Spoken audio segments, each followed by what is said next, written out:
But I love his accent. I'm not trying to make it awkward. I don't even look that way normally, but man, I was in the back and the story was crazy, but the voice it was incredible. It was incredible. Yeah, road trip Ukraine. Add it to the checklist, you know? Or not. Right, our next performer, please give it the same energy, the same support, and a round of applause to Andrew Fehrenbach.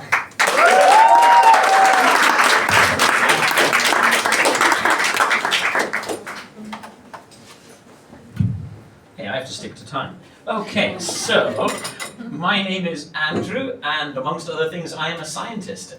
And that will become important later. But just like Alberto, I love free things. Aren't they the best thing ever? I mean, it is the single greatest price. I mean, a free beer is more refreshing, thank you. And also, just as, my favorite price is free 99. And, way back in Scotland, because yes, I'm Scottish, spoiler alert, that I would always sign up for the best offers and some of the worst offers. Basically, if there was anything for free, I would grab it. I would grab several of them. Because yes, if you use, multiple email addresses and multiple phone numbers, then just maybe it could be almost as if you're several people and get several people's freebies. I don't know. I mean, I don't know who people does these things, but okay, I did it. Point is that you would think, what a genius, he'll get away with it. But there is a small catch that you're handing over your mobile phone number and your address to these people and your email. So yes, my e-box fills up with spam like you wouldn't believe.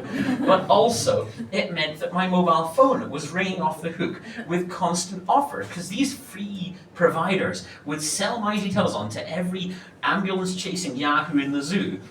And so I would get sales calls upon sales calls upon sales calls upon sales calls. And these were enough to try a person's patience. Because those of you who are not from the UK are lucky enough to have never heard of something called payment protection insurance. It is basically the most evil kind of insurance that ever existed.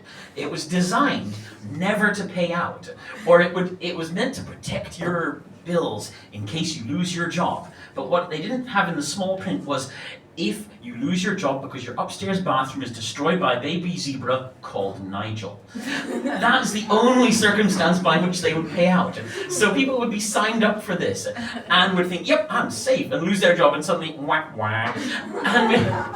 And when I was in a more impoverished time, when I was working as an intern for free, I actually sold payment protection insurance, and I knew about the whole zebra Nigel thing. And so I knew not to get it, unlike everyone else in Britain signed up for it and thought, yeah!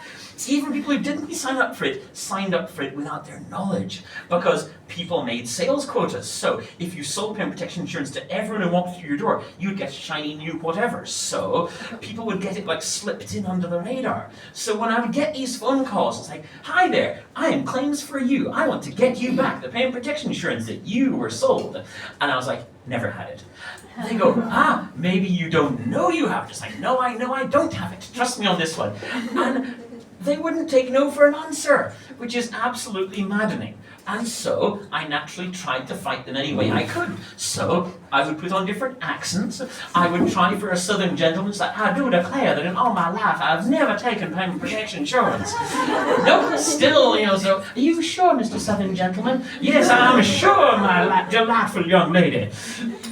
They wouldn't buy it. I also said, well, I'm actually a forensic accountant. I've been over my books, and trust me, I never had it. Are you sure, Mr. Forensic Accountant? For the crying out loud. Right, so, the gloves came off. I thought, how am I going to deal with this? The last thing they expect after barrages of no's and harsh language is a romantic serenade. And so, when I got these phone calls, you would hear a little sort of whoop noise, which was their exchange connecting at about 3 seconds rehearsal time. So, when I heard this whoop, I was like, the minute you walked in the joint, I could tell you were a man of distinction, real big spender. And they hung up. I mean, how rude is that? How rude is that? I don't even get to the chorus. Unbelievable. With these pipes, they should be on the line. But anyway, And so thankfully, payment protection insurance did go the way of the dodo. And you would think, since I migrated from Scotland to Aarhus, that no more payment protection insurance for me and no more nuisance phone calls. But my mother, bless her, considers WhatsApp to be some kind of voodoo, and she doesn't know what a phone app is. I'm not going to try and explain it to her, so I have to keep my UK number. So all these people who I gave my details to through the years still have it. And like I said, I'm a scientist, call back to that, is that I share an office with scientists who maybe I didn't give them my whole background. And so suddenly my phone rings, and then I get a, "Hi there, this is claims for you. This is about that car accident that you were in. We want to get you the compensation you're entitled to." And it's like, I was not in a car accident. But these calls would always come. And once again I tried, "Well, I wasn't in a car accident. I don't know what to tell you." "Nope." It's like, "Were you a passenger in a car?" It's like, "No." I mean, I would try getting really weird with them. I would say, "Okay, well, actually, I not only don't own a car, this is a solar-powered phone. I live on lentils and I only ride bicycles in my commune, so I'm carbon zero." It's like, "But were you a passenger in a car?" It's like, "What did I just tell you?"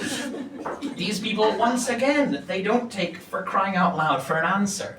And so, once again, I mean, okay, Serenade, it's been done. That is so 2 years ago. So instead, I thought, right, it's time for a trip into the Twilight Zone. Because if they want a claim, they're gonna get one. So, when they next phoned up, and without warning my colleagues, that was the problem, which was an error, which I am very sorry about. But anyway, the point was, when I next got the phone call, they said, "So, it's about that car accident in you." And I was like, "Oh, thank goodness you called." They should have thought that was suspicious. Someone was happy to hear from them. But no, they're like, "Yes, it's us. It's claims for you." And I was like, "Oh my goodness. Yes, I was in an accident. My van was in an accident. I was driving on my way to a competition."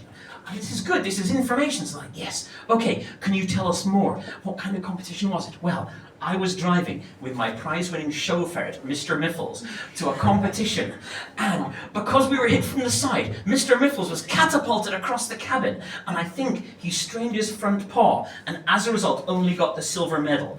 I actually have a video link I can send you, so do you think I can claim compensation for loss of prize money?" And astonishingly, they didn't think this was weird. So they go, "But sir, were you injured?" It's like, they don't care about no stinking ferrets. Clearly they only care about human claims.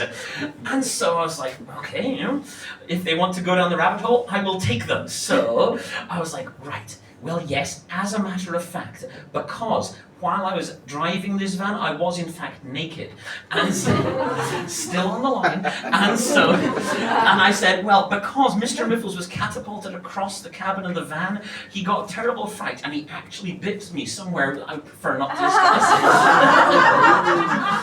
And it was only at that point that they decided, "Sir, I think we should call you back." And it's like, really? I mean, and then they rang off finally. But still, I thought to myself, hey, I know what you're thinking. Does he have anything left up his sleeve, even though he's wearing a t-shirt? Which is Run DNA, by the way. I should say this talk is not sponsored by Eurofins, despite this. Anyway, back to my ingenious master plan. Because it was, after all, not a video call, I was going to tell them, if they start asking, "So, sir, but did you suffer loss of income?" I already have my answer pre-baked. I was going to say, "Well, as a matter of fact, I'm a highly successful OnlyFans performer." And my many subscribers were turned off by band-aids upon my holiest of holies. And let's see them deal with that. But so far they haven't called back, so clearly Mr. Miffles biting me on my ding-dong was enough to put them off.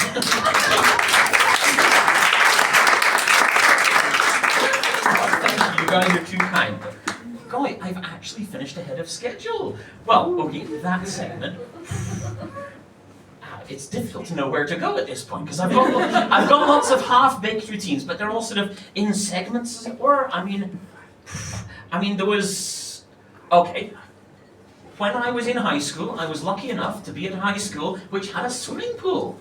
Yes, oh yeah, fancy. It was a private school. Private doesn't mean good, it just means your bullies are rich. Sad and true. Exactly, it just means the person punching you in the face has a Rolex on it. But also, I mean, the teenage years, they're like the most awkward years of your life.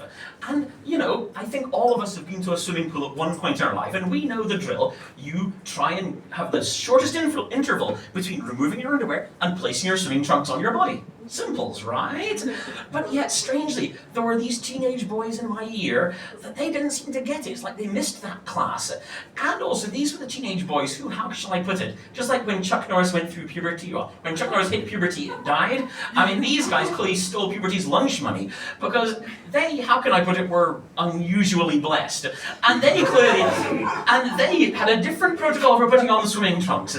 They would instead, okay, I've got my underwear off, I'm gonna walk across the changing room. Just wee, wee, look at it go, wee.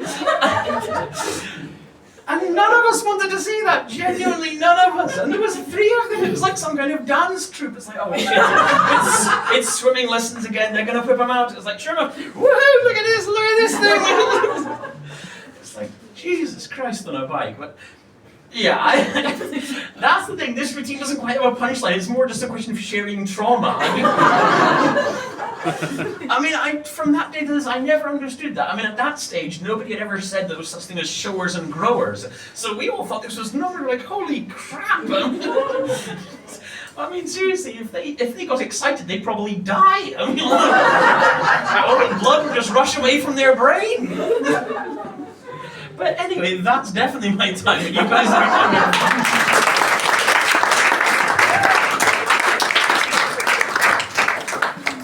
Give it up again for Andrew.